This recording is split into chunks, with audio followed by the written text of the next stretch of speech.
destined for greatness. Nobody ever thought we would make it. Watch how far we take it.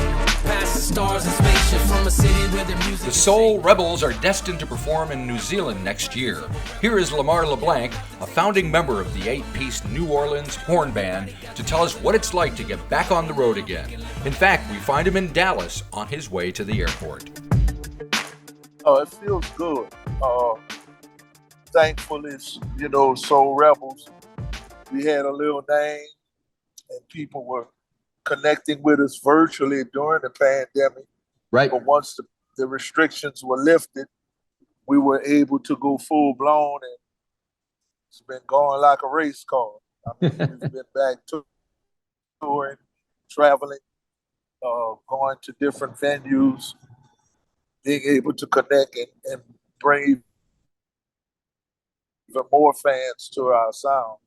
Gotcha. So it's been a blessing.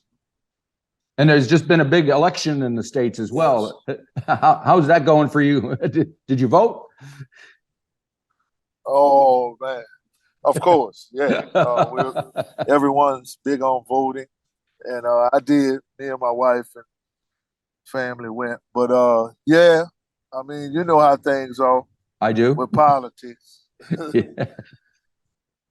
So it's pretty different here in Texas as opposed to Louisiana, New Orleans, where I'm from. Right. But I've been in Houston so long, so I'm used to kind of both sides of the pendulum. Gotcha. Yeah. I was just back to the States I was in Nashville last month, and it's the first time I've been there in a while, and it's just interesting to see see how things are going. But there you go. Yeah, so your most recent cool. We love playing there. Oh yeah, a great music town, isn't it? Definitely. Almost as good as New Orleans. Yes, it's good. Nashville, it's a good place. Right. So your most recent album is Poetry in Motion. That came out in 2019? Yeah. You guys been working on anything new since then, or are you kind of still working that one because of the COVID thing? Oh, we're always constantly creating. Right.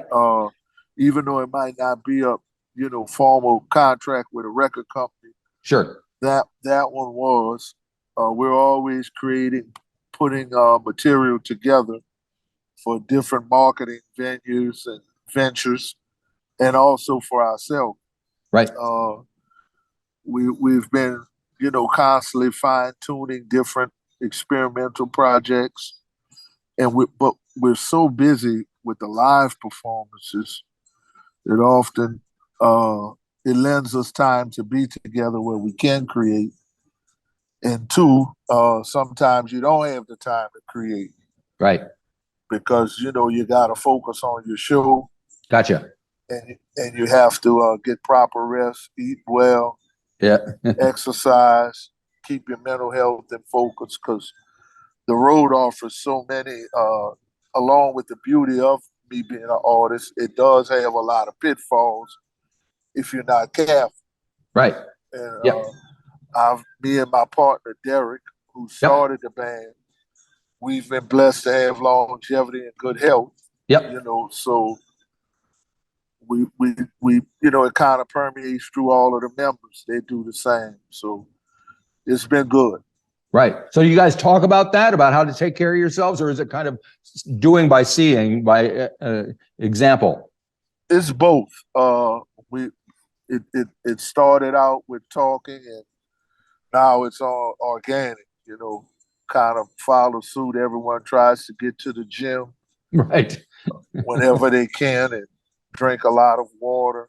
Right. The rider is tailor-made to a more health-conscious existence, so we try to implement it within the journey because,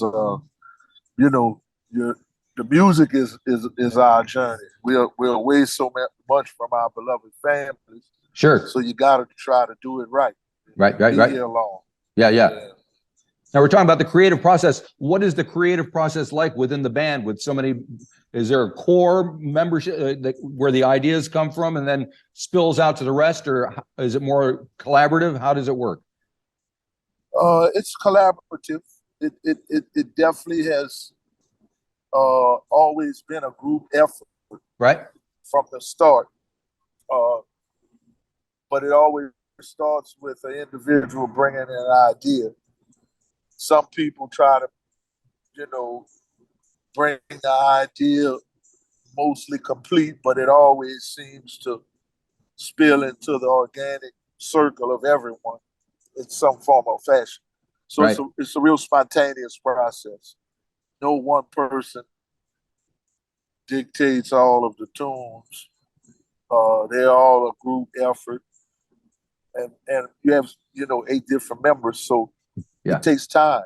Right. That's what I always tell people. It takes time, and music is so close to the artist, the creator. So it takes time when you put a lot into it.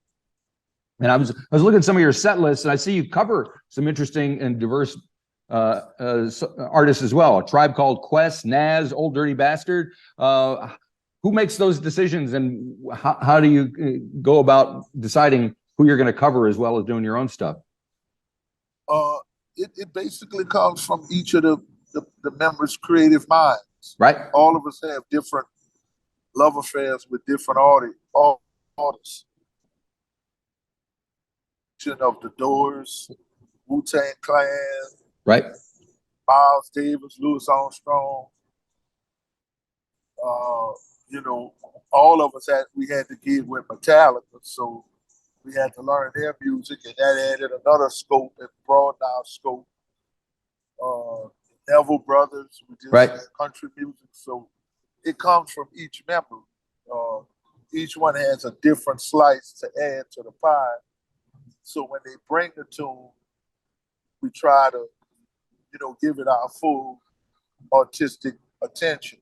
Yeah. Then we have a lot of the original music, which comes into play also. We do so many shows, too, as you can see the list. Yeah. With guest artists, you got to devote the time to learning the song. Yep. So, all of that's in there, all of that. Very good. Yeah, it sounds it's a full-time job, definitely. So when you're down to this part of the, have you been to New Zealand before? I think we have. I think we've been to Fair New enough. Zealand before. I travel so much, man.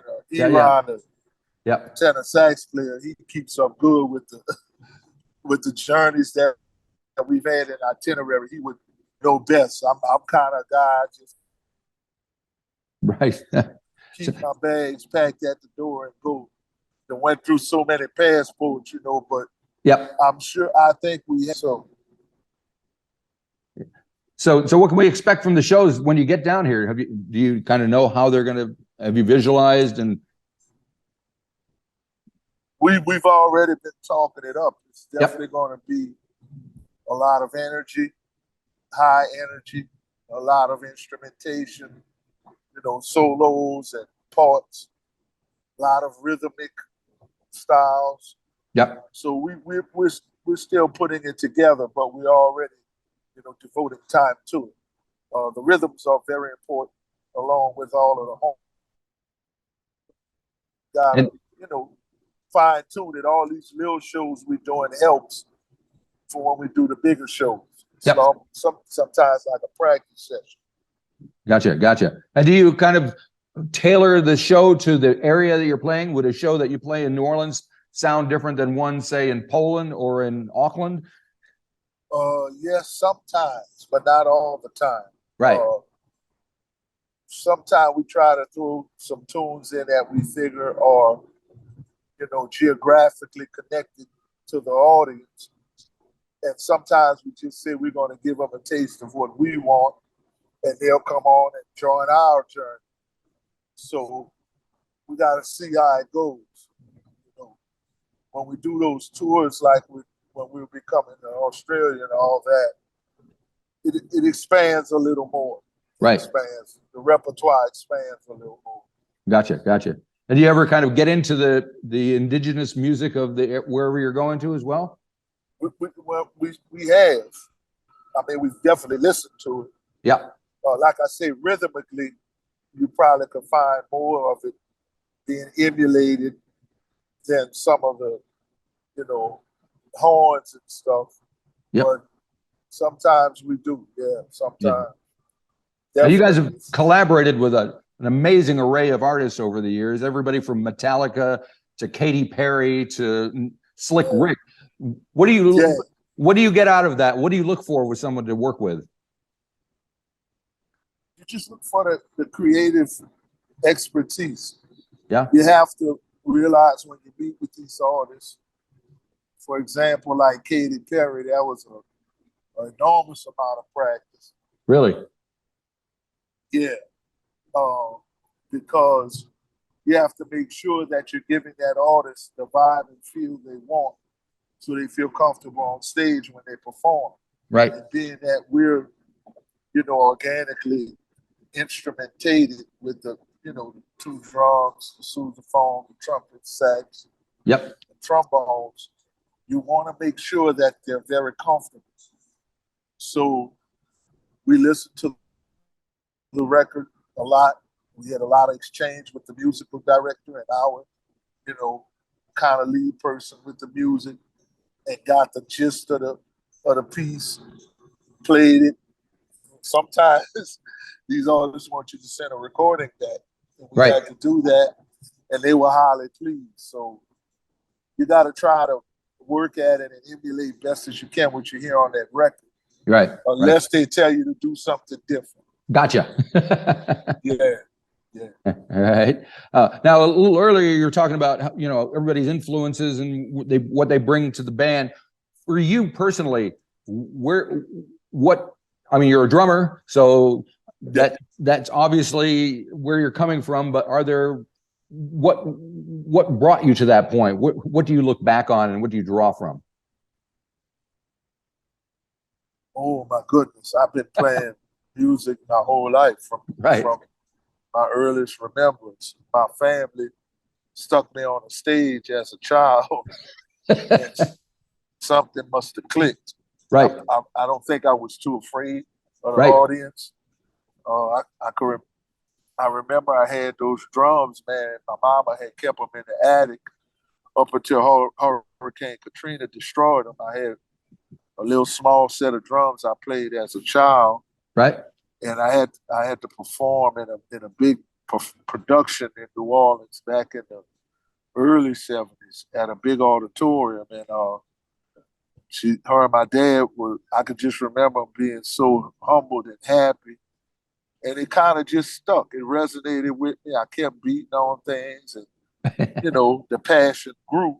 Right. But I never would have known I was going to be playing music for a living, because my family stressed education. So right. I had to go. I went, to school, college, and get my master's and things like that. But music has always been a part of my life. What do you have a master's degree in? Sociology. Really? Yeah. Something to fall back on if you need it, eh? Yeah, I did it for a while till the travel part got too much. I was Gotcha. doing therapy, helping people experience healing through therapy. So it's a blessing. But music is just it takes over when if your business is correct. Yeah. But I've been playing the music for so long, singing and playing, and it's all been a part. Drums is it's an extension of my body, my soul. Cool. Now, one other thing, I like your hat, by the way, the Yankee hat. Yankees, I'm a fan myself. That's my favorite baseball team. Me too. Whipped. The Astros won it again, though, man. I'm proud of the Astros. So I like them too. Yep. So I read somewhere you're into like sneaker art. Is that all the way? I'm a big sneaker head. It's like art to me. Right. My wife, bless her heart, she lets me buy it, but I don't have any other vices. Thankfully, I don't drink, smoke. All I do is play the music, read, and buy them sneakers. But yeah, that's something awesome. Don't you know, if I may delve for a minute, I started with that young too. I remember a lot of the vintage sneakers. Yep. From back in the early 70s when I was a child. Right. And then when those leather sneakers came in, I used to bother my mother and father so much they wouldn't pay that much for them. So I had started hustling, get me a little job and stuff. And I used to get them to go bring me to get these sneakers. And who would have known? Yep. It's a world hobby now. Crazy. I'm a hardcore Converse fan myself, just old school, good. you know. You like the original Chucks? Yeah. Yeah, you know Nike owns Converse now. I didn't know that, really. Yeah, Nike owns Converse. Man, oh man. Yeah, I've been wearing them since in the mid 60s, I think, you know, when I was growing up in Pennsylvania. I used to love the high top green ones. Oh yeah. All-star. We call them all-stars. Yep. It's like the all-star green ones and the red ones. They still look cool to this day. They do indeed. They never go out of fashion. Not much arch support, but they're cool. I have flat feet, so same here. Yeah, so these new shoes help my foot out so much because they're so built up in the sole. But that's cool, man. Keep it up. I'm going to try as long as the feet hold up. Yeah. Very good. Now we've covered everything. That's excellent. I appreciate it, man. Thank you for taking time out. Thank you. I can't wait to see the band when you guys get here. It's going to be awesome. Oh, I'm sure we'll come up so I can meet you when we come perform. Will do. All righty. Have a great day and have a safe. good gig Thank tonight. See ya. All right. Thanks. Bye-bye.